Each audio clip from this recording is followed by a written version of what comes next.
Éternel, vous tous habitants de la terre, poussez vers notre Dieu des cris d'allégresse et de joie.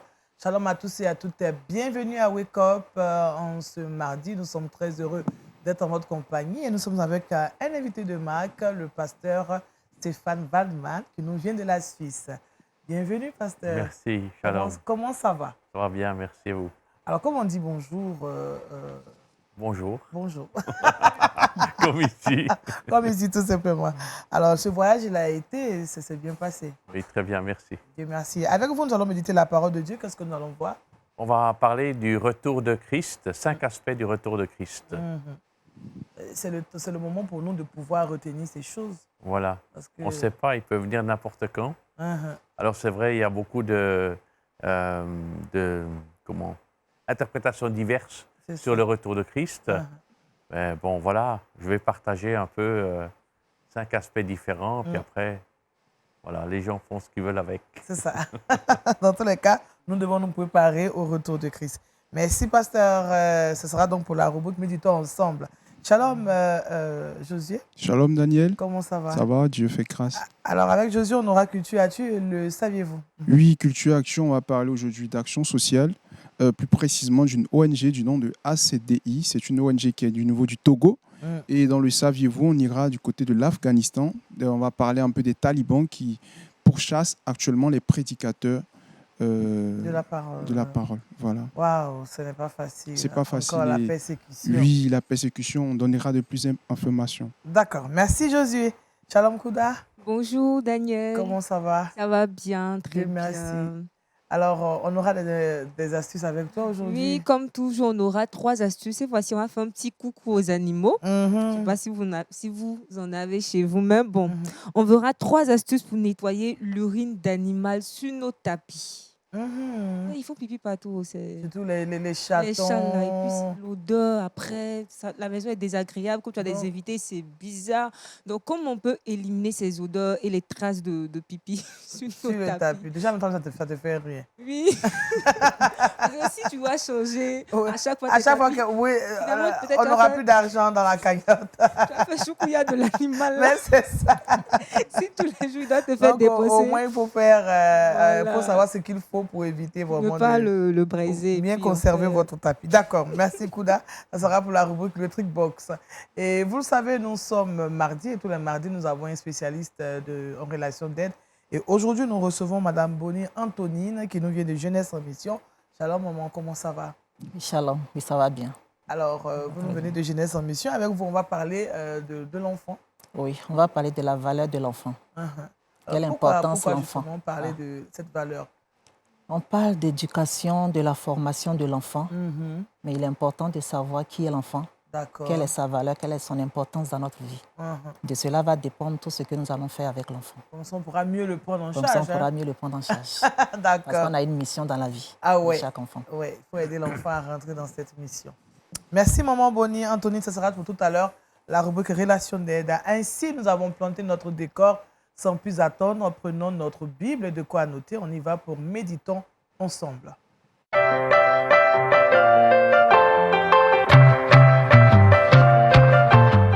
Avec le pasteur Stéphane Waldman, nous allons méditer autour de ce texte, le retour de Christ. C'est le thème et puis le texte d'appui, 1 Thessaloniciens chapitre 4, les versets 16 et 17. Pasteur, vous avez toute la place. Merci. Alors, le premier aspect du retour de Christ, c'est que les disciples rencontrent le roi sur le dernier champ de bataille. Ça peut paraître un peu surprenant. Alors, on va lire le texte dans 1 Thessaloniciens 4, versets 16 et 17. Il est dit, le Seigneur lui-même a un signal donné à la voix d'un archange et au son de la trompette de Dieu descendra du ciel et ceux qui sont morts en Christ ressusciteront d'abord. Ensuite, nous qui serons encore en vie, nous serons tous ensemble enlevés avec eux sur les nuées à la rencontre du Seigneur dans les airs. Et ainsi, nous serons toujours avec le Seigneur. Alors voilà, il est dit qu'un signal donné à la voix d'un archange. Et on sait que les archanges dans la Bible, notamment dans le livre de Daniel, dans le livre de l'Apocalypse et aussi dans l'épître à Jude, il est parlé de combat. Donc, la voix d'un archange, c'est pas « Allô, je suis là ». C'est vraiment un cri de guerre, n'est-ce pas? Et au son de la trompette de Dieu. Et quand le peuple d'Israël partait des campements, dans l'Ancien Testament, il y avait des trompettes. Et puis, donc, une trompette de Dieu, et dans un autre passage, on va voir tout à l'heure, c'est la dernière trompette. Donc voilà, c'est un cri pour marcher maintenant, pour se lever et pour aller à cette dernière bataille. Donc Christ descendra du ciel et ceux qui sont morts en Christ ressusciteront d'abord. Ensuite, nous qui sommes vivants, en vie, nous serons tous ensemble enlevés. En un instant, en un clin d'œil, avec eux, avec les morts, sur les nuées. Amen. Mais à la rencontre du Seigneur, où ça? Dans les airs. Il n'y a rien de plus beau de rencontrer, de faire une rencontre sur le champ de bataille, pour montrer à l'ennemi qu'il est vaincu. Et c'est parce que les airs, la puissance de l'air, dans Éphésiens 2, chapitre 2, c'est là où règne aussi Satan, où il y a le Satan. Quand on dit qu'on doit avoir nos pensées vers le ciel, n'est-ce pas? Et puis qu'il faut combattre contre les puissances spirituelles de méchanceté, eh bien, c'est comme une barrière, n'est-ce pas, qui nous empêche par l'esprit à bénéficier des bénédictions du ciel. Eh bien, c'est à cet endroit-là où Satan veut faire barrière que nous nous rencontrerons avec notre Seigneur. Et nous serons avec le Seigneur toujours. Donc, ici, c'est l'aspect des disciples. C'est le royaume, c'est le Seigneur, le Maître, qui vient rencontrer ses disciples. Et puis, il y a un autre passage dans 1 Corinthiens 15, où c'est les membres du corps de Christ qui revêtent l'incorruptibilité et l'immortalité. Il est dit, dans 1 Corinthiens 15, 52, en un instant, en un clin d'œil, au son de la dernière trompette, la trompette sonnera, alors les morts ressusciteront incorruptibles, et nous serons transformés. Donc voilà, comme j'ai dit tout à l'heure, c'est la dernière trompette, c'est là qu'il faut se lever, c'est là qu'il faut se rassembler, et puis nos corps, nos membres qui sont dispersés, les membres du corps de Christ, ils seront incorruptibles et on sera joints en fait à la tête glorifiée dans le ciel. Amen. Et on sera toujours avec lui. Donc là, c'est l'aspect du corps de Christ, les membres du corps de Christ. Ensuite, troisièmement, on a l'aspect des pèlerins qui entrent dans le pays promis. Et c'est dans l'épître aux Philippiens. Si vous regardez un peu les épîtres, l'épître de Philippiens, si vous faites un rapprochement avec l'Ancien Testament, c'est comme la dernière étape avant l'entrée dans le pays promis. Il est dit, quant à nous, notre droit de cité, il est dans le ciel, d'où nous attendons aussi comme sauveur le Seigneur Jésus-Christ. Il transformera notre corps de misère pour le rendre conforme à son corps glorieux par le pouvoir qu'il a de tout soumettre à son autorité. Et là, c'est les pèlerins qui entrent dans le pays promis. Notre droit de cité, il n'est pas sur cette terre, il est dans le ciel. Eh bien, il faut qu'on ne s'attache pas aux choses de la terre, mais qu'on attende de ce pays promis notre Sauveur et Seigneur Jésus-Christ. Amen. Ensuite, le quatrième aspect, c'est l'épouse qui rencontre finalement son époux face à face. Il est dit dans Matthieu 25, verset 10, « Le marié arriva, celles qui étaient prêtes entrèrent avec lui dans la salle des noces et la porte fut fermée. » Ou bien encore dans Apocalypse 19, versets 6 et 7, « Alléluia, car le Seigneur, notre Dieu Tout-Puissant, a établi son règne. Réjouissons-nous, soyons dans la joie et rendons-lui gloire, car voici venu le moment des noces de l'agneau et son épouse s'est préparée. » Donc là, c'est le Seigneur qui revient pour rejoindre son épouse. Et puis, finalement, c'est les enfants qui rentrent à la maison. À la maison. C'est dans Jean 14, verset 2. Il y a beaucoup de demeures dans la maison de mon Père. Et puisque je vais vous préparer une place, je reviendrai et je vous prendrai avec moi, afin que là où je suis, vous y soyez aussi. Les enfants qui rentrent à la maison du Père pour être toujours dans cette maison où une place a été préparée pour nous. Donc voilà un peu les bienfaits du retour de Christ, les 5 aspects du retour de Christ, c'est pour les enfants, c'est pour l'épouse, c'est l'aspect du pèlerin, du membre du corps de Christ et des disciples.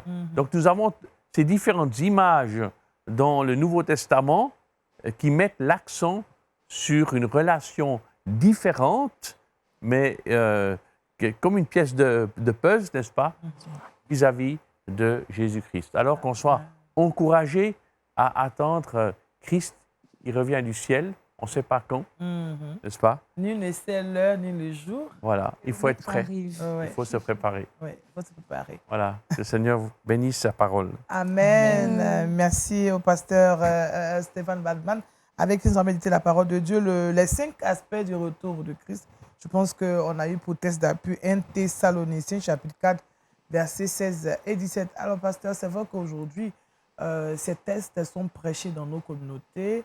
Nous les entendons, mais parfois, on n'arrive pas à faire la relation entre le corps de Christ, l'épouse, et puis, bon, en vous écoutant, on se rend compte que tous nous serons accueillis de la même manière par le Maître. Il vient nous prendre de la même manière, en un clin d'œil, et nous serons enlevés. Alors, comment est-ce que de façon pratique, nous pouvons nous apprêter aujourd'hui? Il y a tellement de choses qui se passent sur cette terre. Eh bien, c'est-à-dire que chaque aspect nous montre un peu une manière différente de l'attendre. Si on est disciple, eh bien, on va se soumettre au Maître, on va l'imiter, on va le suivre, n'est-ce pas? Et si on a le côté du membre du corps de Christ, on va prendre soin aussi des autres membres du corps de Christ. Et puis, on est un membre, donc on est simplement, il faut bien être relié à la tête qui indique tout, n'est-ce pas? Et on ne peut pas dire, moi, je n'ai pas besoin de l'autre, donc on a besoin des uns des autres. L'aspect des pèlerins, c'est que, voilà, notre droit de cité, on n'a rien à rechercher sur cette terre. Notre bon compte bancaire ou bien qu'est-ce qu'on va faire de notre vie et tout ça, mais il faut semer des semences d'espérance. Qu'est-ce qu'on laisse comme souvenir sur cette terre? C'est l'impact d'une vie de piété, n'est-ce pas? Et puis après, il y a l'aspect de l'épouse, c'est la relation d'amour, de la confidence avec Jésus-Christ. Et puis après, il y a l'aspect des enfants, eh bien, on rentre à la maison et puis on aime être avec le papa, n'est-ce pas? Et puis notre père, eh bien, on aime faire ce qu'il nous dit. Donc voilà les 5 aspects qu'il faut essayer de mettre en évidence dans notre vie, dans différents aspects de notre vie journalière. D'accord. Alors, dans tous les cas, nous devons être prêts. Voilà. Alors, aujourd'hui, il y a des gens qui vous disent, par exemple, que Christ, depuis longtemps, on l'a dit qu'il va venir, il ne vient pas. Bon, on va jusqu'à assimiler le retour de quelqu'un qui ne vient pas, tout pour dire, ah, j'espère que ce n'est pas le retour de Jésus. Qu'est-ce que vous pouvez dire aujourd'hui pour nous rassurer que Christ revient? Eh bien, quand on voit tout ce qui se passe dans le monde, avec les guerres, les tremblements de terre, les catastrophes, les épidémies, on voit que ça s'accélère toujours plus, n'est-ce pas? Et si on regarde les prophéties qui sont indiquées dans le Nouveau Testament, eh bien, on voit qu'on s'approche de plus en plus de la fin. Mais de toute façon, le Seigneur vient soit nous chercher en étant vivants, soit on passe par la mort. Hein? Oui. Il faut être prêt. On ne sait pas quand on va mourir, n'est-ce pas? Donc voilà, il faut être prêt, mais le Seigneur Jésus revient. Dans tous les cas, il revient. Ça, c'est sûr. Amen. À moins que vous ayez une question. Hein. Non, c'est plutôt le cas. Je pense aussi qu'il tarde, soit parce que l'Église n'est pas encore prête à le rejoindre. Ouais, et il veut que tout le monde parce que soit s'il sauvé. venait maintenant, combien partiront? Oui, il faut que l'Évangile soit annoncé, n'est-ce pas? Il veut que chacun connaisse Jésus-Christ comme son Sauveur et Seigneur. Amen. Bon, moi, je viens d'avoir une petite question. Oui. Est-ce qu'on peut ne pas avoir la foi? Bon, je vais essayer de bien exprimer ma question. Je sais que j'ai donné ma vie à Jésus-Christ, mais souvent, tu peux douter de ton salut. Donc, est-ce qu'on peut douter de son salut et être sauvé quand même? Oui. Si vous recevez une alliance, n'est-ce pas? Et puis après vous doutez, mais si vous l'avez, vous savez, l'Épître aux Éphésiens dit qu'on était scellés du Saint-Esprit. Donc une fois que vous avez cru, vous avez été scellés du Saint-Esprit. Le sceau, c'est la garantie que vous lui appartenez. Jésus ne peut pas donner sa vie pour vous, et puis après, parce que vous doutez, mais il a donné sa vie pour vous. Pour Dieu, c'est réglé. Ok. Donc moi, j'ai beaucoup vous douté aussi dans ma jeunesse. Je dis, mais... Et quand mes parents n'étaient plus là, parce qu'ils partaient pour les courses, je dis, mais le Seigneur Jésus est revenu et moi, je dois me convertir de nouveau, etc. Ou bien j'étais méchant avec mes frères et sœurs, ou bien j'ai volé une pièce d'argent dans le porte-monnaie de ma mère. Ah, mais je veux pas être... Il faut que je me convertisse à nouveau. Non. Il ne faut pas douter. Oui, il faut être assuré de son salut. C'est pour ça que c'est très important aux enfants de rassurer qu'une fois qu'ils ont cru, le salut, il est acquis. On ne peut pas le perdre. Alors, c'est vrai qu'il y a certains dans le christianisme qui pensent qu'on peut perdre le salut, mais en tout cas, moi, je suis convaincu, et je peux le démontrer par la parole de Dieu, on ne peut pas perdre le salut. Ce n'est pas possible. Et on appartient à Jésus-Christ une fois pour toutes. Il est mort. Si on doute de son salut et puis qu'on perd le salut, ça veut dire qu'il serait mort pour rien. Il ne peut pas payer de sa vie, n'effacer nos péchés. Et puis tout d'un coup, Dieu dit, ah ouais, elle doute, donc alors elle n'est pas sauvée. Non, ce n'est pas possible. Ok. Ça me fait penser un peu à Jean-Baptiste en prison. Quand il demandait à ses disciples de poser la question à Jésus, s'il est vraiment celui qui devait venir. C'est ça. C'est-à-dire dans la prison, dans l'adversité, il s'était mis à douter. Oui. C'est ça. Mais à la fin, c'est celui-là que Jésus a qualifié de plus grand, parmi les prophètes. Bien qu'étant dans l'adversité, il a douté un moment, mais c'est lui qui a été qualifié de meilleur prophète par Jésus, grand prophète par Jésus. Alléluia. Alléluia. On va prier, pasteur. Seigneur Jésus, merci parce que tu vas revenir. Merci parce que tu es venu sur cette terre, déjà la première fois, pour vivre avec nous, pour montrer comment un homme marche avec Dieu, avec toutes les difficultés de cette vie, avec les tentations du diable. Et merci parce que finalement, tu as donné ta vie pour nous tous. Tu as versé ton sang pour nous, afin que nous puissions être justifiés, purifiés, et que nous puissions t'appartenir pour l'éternité. Et merci parce que maintenant, ton esprit est là, et que nous pouvons t'attendre du ciel. Et nous ne savons pas quand tu vas revenir, mais nous savons que tu vas revenir bientôt. Et nous voulons te demander que tu puisses ranimer en nous cette flamme, que nous puissions être renouvelés dans notre amour pour toi et que tu puisses nous garder dans notre vie de tous les jours pour que nous puissions avoir cette perspective que tu vas bientôt revenir. Et oui, que tu puisses nous encourager dans cette perspective. Te demandons ces grâces en ton nom. Amen. Amen. Merci, pasteur Stéphane Waldman. On rappelle le texte d'appui est 1 Thessaloniciens chapitre 4, versets 16 et 17. Le thème, on a parlé des 5 aspects du retour de Christ. Merci, pasteur. Merci. On va retrouver maintenant José Dioba pour Culture Actu.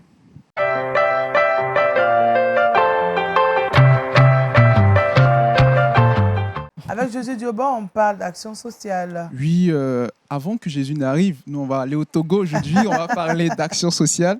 Et on va parler de ACDI Togo, qui signifie Action citoyenne pour un développement intégral du Togo. C'est une ONG qui œuvre dans différents domaines, premièrement dans le domaine éducationnel. C'est une ONG donc qui soutient la scolarisation des enfants démunis, les orphelins et les femmes rurales. Elle œuvre aussi dans le domaine de la santé, donc elle sensibilise sur le paludisme, les MST, le VIH-Sida. On le sait que dans plusieurs villages, il y a des gens qui ne sont pas tellement informés, qui n'ont pas l'outil pour pouvoir savoir comment différencier les choses ou comment traiter tel ou tel cas. Donc cette ONG-là s'assigne cela et va donc dans ces contrées-là pour sensibiliser les populations. Elle œuvre aussi dans le domaine de l'environnement, donc elle sensibilise sur le reboisement et la protection de la faune et de la flore. Quels sont ses objectifs? C'est de promouvoir la culture de la non-violence, aussi promouvoir l'éducation, la scolarisation des enfants, promouvoir la santé des enfants, contribuer à l'épanouissement de ses enfants et aussi contribuer à la rénovation et à la construction des infrastructures éducatives. Son dernier point, c'est qu'elle sensibilise surtout sur la protection de l'environnement. Donc, c'est vraiment à féliciter. C'est une ONG qui est au Togo. Elle se nomme Action citoyenne pour un développement intégral du Togo. Voilà. Ouais, c'est important de penser à l'environnement, oui, c'est très important. De notre pays. Aujourd'hui, les gens pensent qu'il faut seulement porter un regard sur l'éducation, mais aussi l'environnement dans lequel on vit. On doit aussi porter un regard favorable. Pas toujours couper les arbres. Hein. Effectivement. Et même si on en coupe, il faut reboiser. Il faut reboiser. Voilà, il faut veiller à cela, à la protection. On coupe seulement et on ne pense pas au reboisement. Et voilà une ONG qui se met... Après, on se plaît qu'il n'y a pas de pluie. Oui, effectivement. Alors qu'il n'y a plus d'arbres. Voilà, c'est ça. En tout cas, elle a félicité cette ONG. Oui, c'est ça. Merci, Josué, de nous faire découvrir l'ONG ACDI. Elle est située au Togo. D'accord. Merci, Josué, qu'on va retrouver tout à l'heure pour la rubrique Le saviez-vous. Alors, relation d'aide, c'est maintenant.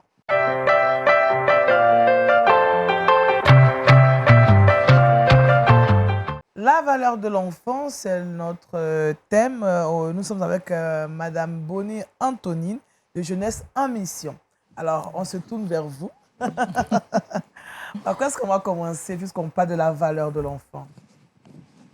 Parler de la valeur de l'enfant, c'est parler de l'éducation. Oui. Parce que quand j'éduque l'enfant, je suis censée lui apporter certains éléments pour l'aider à se construire. C'est ça. Comment éduquer quelqu'un que je ne connais pas? Donc, c'est très important de savoir qui est l'enfant parce que, en fonction de l'image, de la perception qu'on a de l'enfant, tout ce qu'on fera dans la vie de l'enfant sera en fonction de tout cela. C'est ça. De l'image qu'on a de lui, de la valeur qu'il a à nos yeux. Oui. Il y a une question que je me pose souvent. Pourquoi voulons-nous avoir des enfants? Oui. Si je vous pose la question. Est-ce que c'est pour se faire plaisir? Pourquoi faire des enfants? Vraiment? Cette question, elle a C'est parce qu'on s'aime. Parce qu'on veut qu'on perdure sur cette planète. Donc on fait des enfants pour qu'eux-mêmes... Oui. Donc pour se multiplier. Pour se multiplier, oui. Mais en réalité, quand on est dans un... Bon, quand on grandit, chacun de nous, on était enfant, on a grandi, on est devenu adulte. À un moment donné, on rêve d'avoir des enfants. Oui. Maintenant, quelle est notre motivation réelle? On a essayé de poser des questions avec ceux avec qui on travaille parce que moi, je travaille avec les couples, avec aussi les fiancés et autres. Et quand souvent je pose la question, voici certaines raisons qui m'ont été données. Il y a ceux qui veulent avoir des enfants pour préparer leur vieux jour. Pour que les enfants... Quand ils seront vieux, au moins ils auront quelqu'un. Qui vont penser à des enfants qui vont penser à eux. Ça, c'est surtout la mentalité africaine. C'est pas seulement l'Afrique. Oui, c'est pas seulement l'Afrique. C'est pas seulement l'Afrique. Très souvent. Il y a cette deuxième vague de personnes qui veulent avoir des enfants, un peu comme pour marquer leur accomplissement. Dire au moins, j'ai vécu sur la terre. J'ai vécu. J'ai fait des enfants. J'ai laissé derrière moi une trace. C'est ça. Il y a le troisième groupe de personnes qui veulent faire des enfants parce qu'ils cherchent des héritiers. Ils cherchent des successeurs. J'ai bâti dans ma vie, j'ai acquis des richesses. En partant, il faut que je puisse confier tout cela à quelqu'un. Et c'est mieux que ce soit pour mon enfant. Que ce soit pour mon enfant. Il y a un autre groupe de personnes qui veulent faire des enfants par amour. J'aime les enfants. Je rêve d'avoir des enfants juste parce que j'aime la compagnie des enfants. Des enfants. D'accord. Un autre groupe, c'est par rapport à la tradition. Dans nos cultures africaines, dans certaines cultures, tu grandis, tant que tu n'as pas d'enfant, tu n'as aucune valeur dans la société. On pense que tu n'as rien fait encore. Tu n'as rien aucune fait valeur. Est-ce que tu n'as pas un enfant mâle, un homme même, qui dit que c'est comme si les autres ne sont pas... Quand on fait des réunions, des rencontres de famille, et chacun intervient. Et quand toi, tu dois intervenir, on dit non, toi, tu n'as pas encore... Tu n'as pas d'enfant, tu ne sais pas ce que c'est qu'une famille. Tu ne sais pas ce que c'est. Donc, pour cela, certains veulent avoir des enfants par rapport à ça. Il y a un autre groupe de personnes qui veulent avoir des enfants pour combler un vide. Je prends l'exemple de quelqu'un qui est un orphelin, qui est enfant unique. Qui est enfant unique, qui n'a pas eu de frères et de sœurs. À un certain âge, il dit, il faut que je fasse mes frères et mes sœurs. Donc, il fait des enfants pour pouvoir avoir ses frères et sœurs là. C'est ça. Et il y a le dernier groupe qui font des enfants, je peux dire, entre parenthèses, par erreur. Par erreur. Par erreur. Je ne voulais pas faire des enfants. Mais c'est arrivé. Et ça, même dans les couples chrétiens, on en trouve. Oui. Et souvent, quand on échange avec les nouveaux mariés ou même des fiancés, ils te disent, je me marie, je vais attendre 2 ans avant de faire des enfants. Et après le mariage, l'enfant est là. Bon, l'enfant est là. Il n'est pas encore désiré, mais il est là. Ils sont obligés de faire avec. Parfois, on fait soit 1, 2 enfants, et puis on dit, bon, je ne veux plus en faire. Et puis, quelques temps après, on se rend compte qu'il y a un autre qui arrive. Et il faut l'assumer. Et ça, on en voit. Et quand c'est comme ça, ça peut représenter un problème. Un problème. Et il y a ceux aussi qui, par exemple, après un viol, une jeune fille, par exemple, qui subit un viol, et puis à la suite de cela, il y a une grossesse. Une grossesse, oui. Quoi qu'il en soit, c'est un enfant qui vit. Donc, il y a toutes ces différentes raisons-là qui font qu'on peut avoir des enfants. Mais le constat qu'on a fait, c'est que toutes ces raisons qu'on a données, on se rend compte d'une chose. Moi, j'appelle ça, c'est de façon égoïste. On veut des enfants pour notre désir personnel. Pour nous-mêmes. Oui. Mais la question, c'est l'enfant lui-même. Qu'est-ce qu'il représente? Je veux l'enfant par rapport à mes vieux jours. Je veux l'enfant pour avoir un nom dans la société. Je veux l'enfant pour pouvoir conserver toutes les richesses, tout ce que j'ai acquis. Je veux des enfants pour maintes raisons. Mais dans tout ça, c'est moi. L'enfant lui-même. C'est moi. Je veux un enfant pour moi. Mais et l'enfant lui-même. Et quand l'enfant vient, il faut s'en occuper. Et en fonction du pourquoi on a fait l'enfant, on va voir que ça va jouer dans l'éducation qu'on va donner à l'enfant.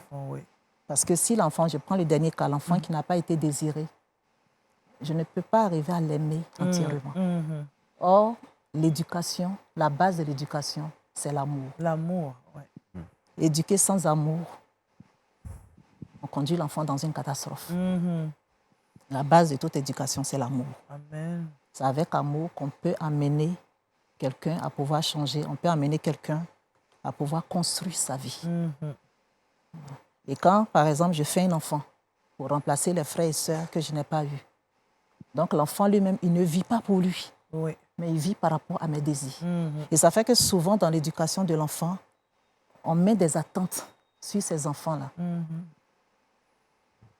On veut les mettre dans un moule. Oui, dans un moule que nous-mêmes on a construit. Qu'on confectionne soi-même. Oui, qu'on confectionne soi-même. On dit, bon, moi, je veux que mon enfant il soit médecin, ou bien je veux qu'il soit ceci.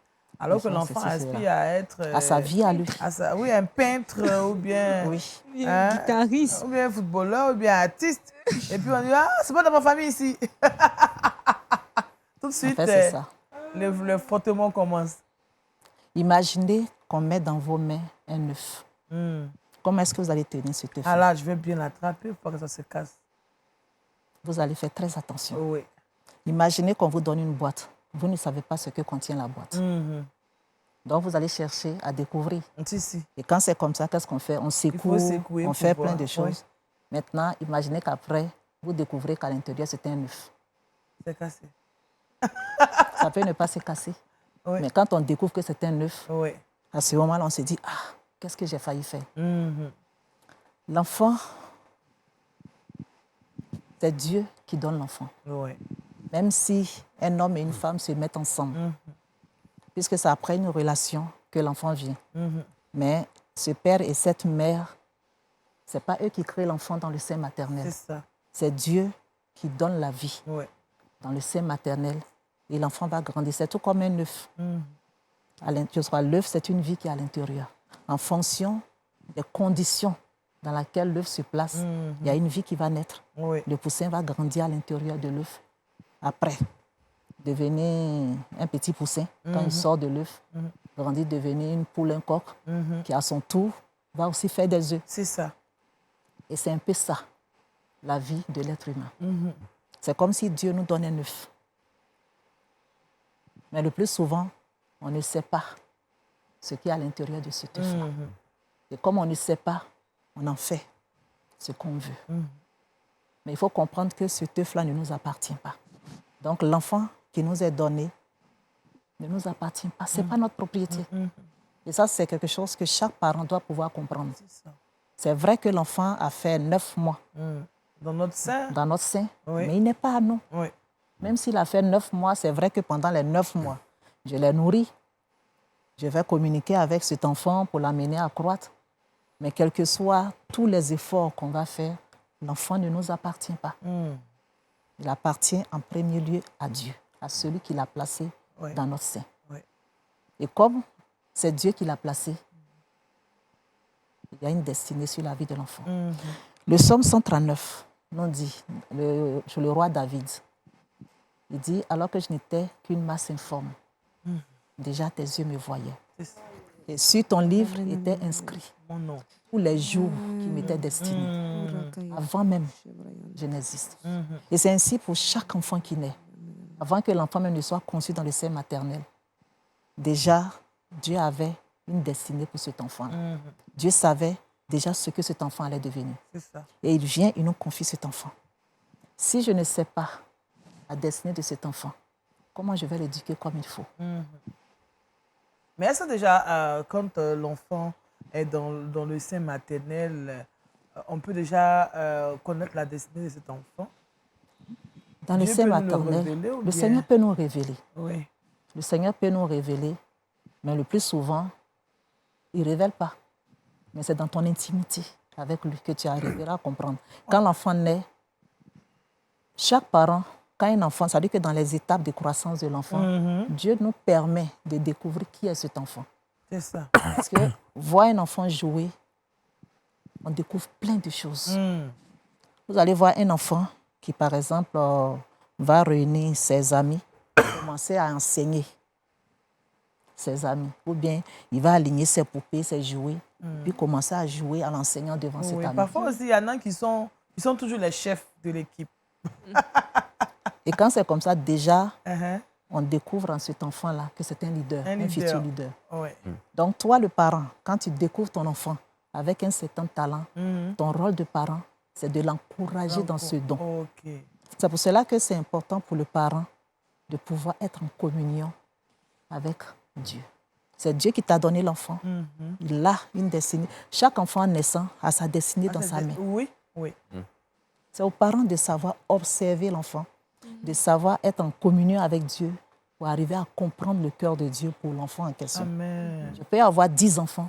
Les 10 enfants ne sont pas identiques. Oui, ils ne sont pas pareils. Chacun vient avec sa destinée. Chacun vient avec ce qu'il doit devenir demain. Et c'est aux parents de pouvoir découvrir et d'aider l'enfant pendant qu'il grandit à pouvoir rentrer dans ce qu'il veut. Et quand on ne sait pas ces choses... On se rend compte que le parent doit, dans ce que vous dites, le parent doit aider l'enfant à devenir. Mais le parent ne doit pas imposer non. Ce qu'il veut à l'enfant. À l'enfant, non. Parce qu'en fait, le parent est comme un catalyseur. Notre rôle de parent, c'est de pouvoir créer l'environnement, de pouvoir créer le cadre dans lequel l'enfant va croître, va grandir. Donc, même dans ses jouets, en fait, c'est à nous de pouvoir mettre autour de lui ce dont il a besoin pour grandir. C'est pour cela, même les jouets qu'on achète à nos enfants, il faut faire très attention. Moi, ma fille, par exemple, je prends un exemple. Il y a des enfants qui le font.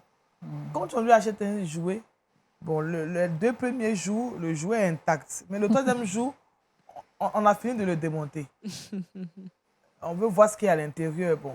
Ça, c'est normal. C'est la curiosité chez l'enfant. Mais ça me choque parfois. Mais attends, moi, il a dépensé de l'argent. Le plus important, c'est quoi? C'est ton argent ou c'est l'enfant? Non, en fait, c'est ça la grande question. C'est l'enfant ou bien c'est le jouet? C'est l'argent qu'on a dépensé. Tu as tout ouvert.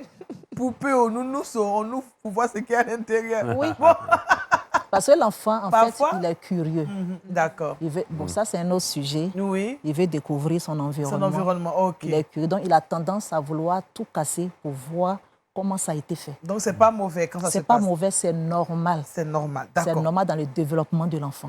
Mais en l'observant, on peut découvrir un grand scientifique là. Oui, on peut découvrir. Et puis, c'est à nous de l'aider. C'est les opérations et comment les... Oui, c'est comme ça. Vous avez ça avec les poupées et tout. Oui, quand tu déposes un jouet devant un enfant, vous allez voir que avant, pour certains enfants, automatiquement, ils vont commencer à manipuler. Il y a d'autres enfants, vous allez le voir, Il s'assoit et puis il va éparpiller les jouets un peu partout. Il prend le temps, il observe et puis maintenant il essaie lui-même de bâtir quelque chose. De bâtir quelque chose, oui. De bâtir quelque chose avec. Et tout ça là, Dieu a calculé ça. Amen. Ça fait partie du développement de l'enfant. D'accord. Ça fait partie de son éducation. Donc, au travers de la façon dont l'enfant joue et autres, on peut découvrir beaucoup de choses, le caractère de l'enfant, et puis on peut pouvoir l'aider, arriver à l'aider, à pouvoir se construire. Parce que ce qu'il faut savoir, ce n'est pas nous qui construisons la vie de l'enfant. L'enfant se construit lui-même. Parce qu'on ne sait pas ce qui se passe dans la tête d'un enfant.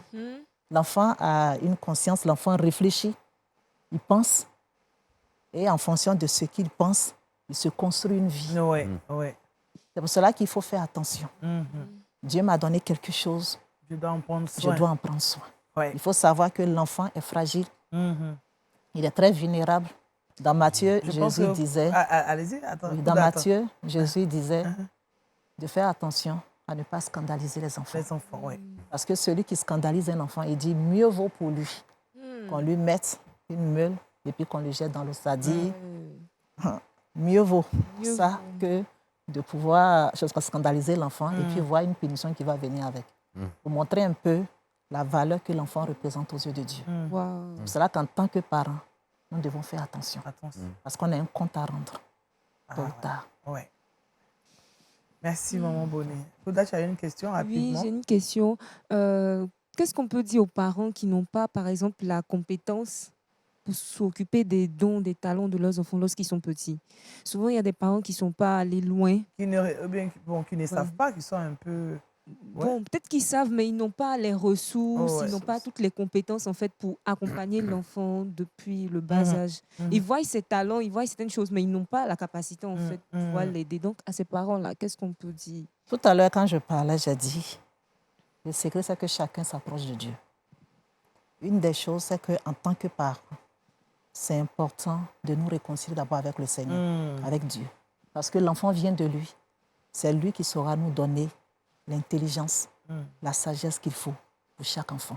Même pour ceux même qui ont fait des études, qui ont fait choses, ce n'est pas évident. À plus forte raison.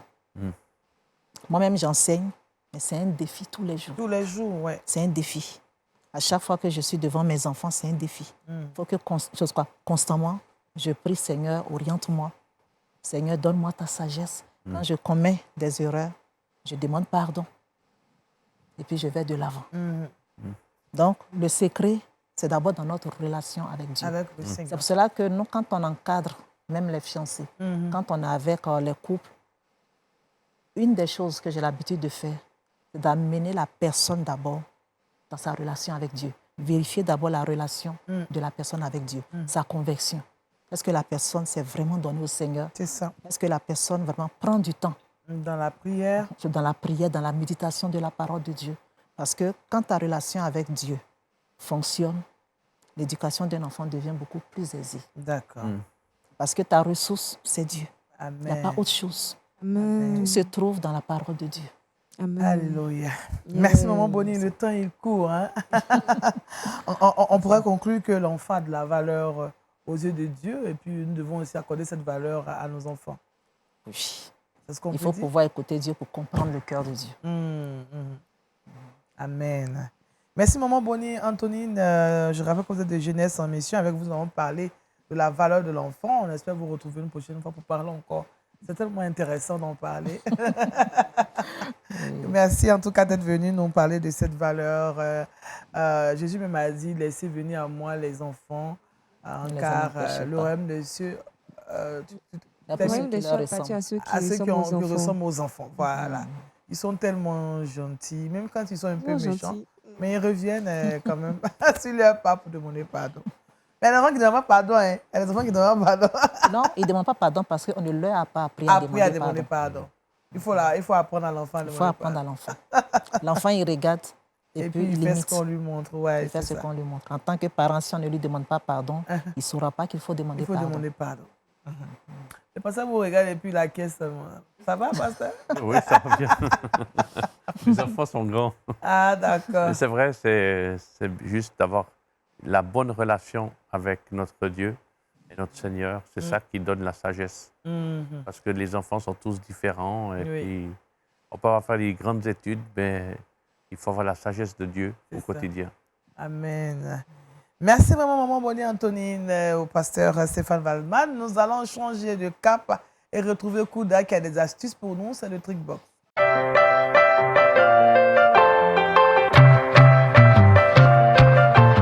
Avec Kouda, on va parler des animaux. 3 astuces pour éliminer l'urine des animaux sur nos tapis. Je ne sais pas si parmi nous, il y en a qui ont des animaux domestiques. Oui, moi j'ai un chien. Ouais. Il ne fait pas sur le tapis, il est éduqué. Ah oui, là, il sort pour aller faire dehors. Voilà, c'est ça. C'est mieux. Hein? Josué, tu as un animal? Oui, mais pas sur le tapis, il est de l'autre côté. C'est que c'est sûrement parmi nos téléspectateurs, il y en a. Ça arrive, hein, les chats. Les chats qui viennent et puis font pipi. Oui. Donc quand on rentre dans certaines maisons, il y a des odeurs qui t'accueillent là. Franchement, c'est très désagréable. Oui, c'est ça. Donc, comment on peut éliminer ces odeurs et ces taches? Il faut utiliser comme première astuce le soda. Le soda? Oui, le soda. Verser tout simplement le soda là où il a fait pipi. Voilà, ça va neutraliser l'odeur, ça va éliminer les taches tout simplement. Donc, tu verses du soda, tu frottes un tout petit peu. Voilà, peut-être un soda incolore? Le soda, oui, c'est incolore. Un soda incolore, pas...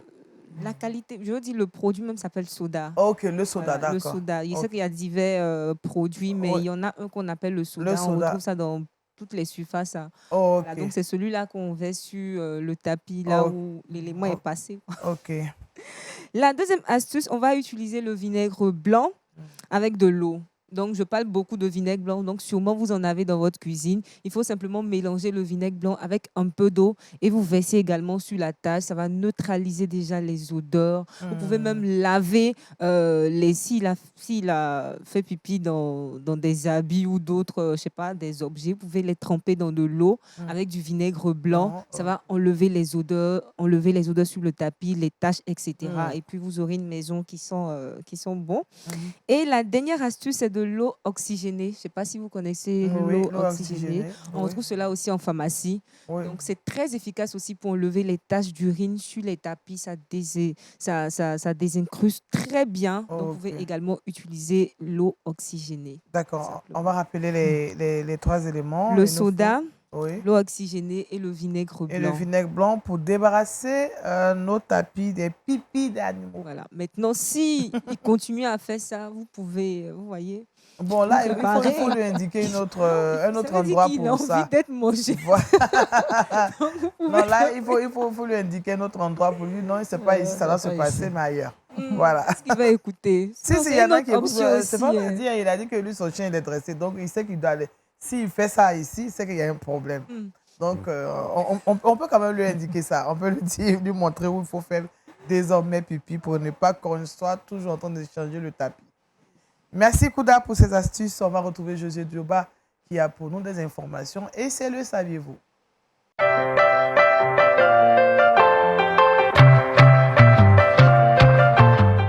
Avec Josué, on part en Afghanistan. Oui, l'Afghanistan d'abord, c'est un pays asiatique dominé par la religion musulmane. Et aujourd'hui, c'est un pays où prendre la parole, prêcher l'évangile, évangéliser, c'est vraiment très compliqué, surtout avec l'arrivée en masse des talibans qui sont vraiment très extrémistes. Ainsi, il y a un organisme du nom de Network News qui donne la parole à chaque chrétien afghan qu'il rencontre pour donner leur avis sur la situation actuelle en Afghanistan. L'un d'eux, en début avril, du nom de Javid, soulignait l'intensification de la traque des croyants par les talibans. Il affirme ceci: nous comptons nos jours pour être avec le Seigneur à tout moment. C'est-à-dire qu'il est conscient qu'à tout moment, ils peuvent être décapités ou ils peuvent être tués à cause de leur foi. Et effectivement, peu de choix se présentent à ceux qui se convertissent au christianisme, soit ils choisissent la mort ou ils quittent tout simplement l'Afghanistan, ou d'autres possibilités, c'est qu'ils vivent une vie de foi secrète. Donc, ils cachent leur foi, ils se rassemblent à huis clos, ils prient pour ne pas qu'on le sache. Parce que manifester sa foi en Afghanistan aujourd'hui, c'est vraiment très, très censuré. Et un chrétien qui s'est converti de l'islam au christianisme aussi peut également être interné de force dans un hôpital psychiatrique. Donc, si tu as décidé de donner ta vie à Jésus, qu'on t'attrape, on peut te mettre dans un hôpital psychiatrique. Dit que tu es fou. Donc, un chrétien aujourd'hui en Afghanistan est considéré comme fou, selon Porte Ouverte. Triste, n'est-ce pas, Daniel? C'est compliqué. Hein? C'est vraiment compliqué. Voilà, un peu. C'est désolant. C'est vraiment. C'est vraiment désolant. Comment c'est peut-être Jésus qui guérit les fous? On dit tu es fou. On dit tu es fou. Donc, ils vont sûrement te faire une rééducation. Ça, pour revenir à... Pour revenir, c'est ça. D'accord. Ah, d'accord. Merci. José, pour cette information. On tombe des nues, mais comme dit le pasteur, c'est vraiment désolant. Tout ça, ça ne veut pas dire de la persécution, hein, pasteur. C'est pour ça qu'il faut remercier Dieu et pour le privilège qu'on a de vivre dans un pays où on est même protégé par les autorités, en tout cas en Europe, je pense ici aussi, et puis qu'on témoigne de sa foi et puis qu'on utilise tous les moyens à disposition pour vivre sa foi. Amen. Aller à l'église, aller dans un petit groupe, prêcher l'évangile, lire la Bible, voilà, s'occuper des enfants. C'est ça. Ouais. Vraiment. Merci, pasteur. Alors, Kouda, tu nous donnes un verset boussole qui va nous encourager au cours de cette journée. Au cours de cette journée. Donc, le verset se trouve dans le livre de Psaume. Dans le livre de Psaume 45, le verset 12. « Le roi porte ses désirs sur ta beauté. Puisqu'il est ton Seigneur, rends-lui tes hommages. » Amen. Merci au pasteur Stéphane Vadman avec qui nous avons médité la parole de Dieu. Merci à Mme Bonnie Antonine qui nous a rappelé la valeur de l'enfant. Merci à Kouda pour ses astuces. Comment nettoyer l'urine d'animal sur nos tapis. Je pense qu'on a donné les astuces qu'il faut. Et puis merci à Dieu pour toutes ces informations. On n'oublie pas la régie qui nous a permis d'être chez vous. Je vous retrouverai jeudi.